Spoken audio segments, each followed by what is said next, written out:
Almost ilang months ka na rito? 6 months ka na, no? Kamusta naman? Paalam sana ako boss ah. Saan ka pupunta? Na naman, birthday na naman. Hindi anak mo. pwede.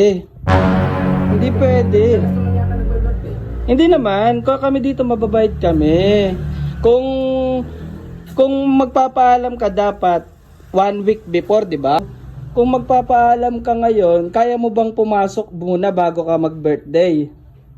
Biglaan yung birthday ng anak ko boss. Hindi pwedeng biglaan. Pinanganak yung bata ng meron birth certificate. Biglaan ba Parang yon? bigla mo lang siyang ginawa. Biglaan ba yon? Hindi araw lang boss. Ano ba gusto ng anak mo? Wala. Ano na lang pansit bihon, yung tagti-30, dalawang order na tagti-30 yung nakasupot. Sige, ganito na lang, pasok ka bukas, tapos papuntahin mo dito yung bata, bigyan namin ng tinapay. Malamang pa naman tayo dyan, no? Kalahati pa. Boss!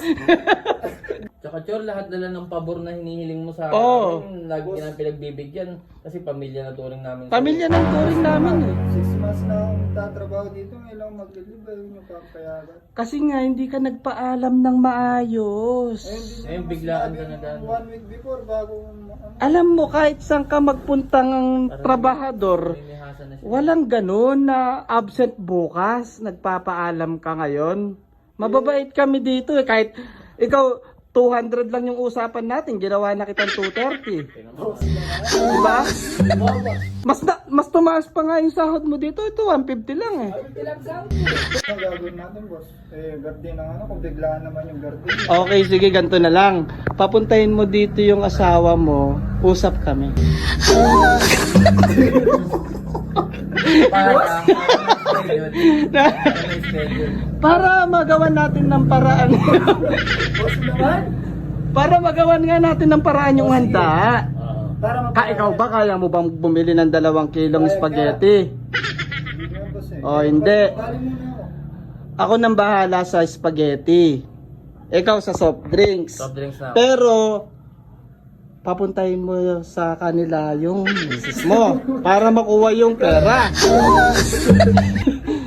O sige, ganun naman boss. Kung di naman pwede yung misis mo bukas doon habang nagtatrabaho ka, kahit ako na lang pumunta doon sa bahay niya. Ngayon, Abot ko na lang yung pera. abot niya na lang. Ayun na, sa susunod, wag mo nang uulitin yung agad-agad ka nagpapaalam ha. Basta bukas wala ako na boss no. Okay, sige.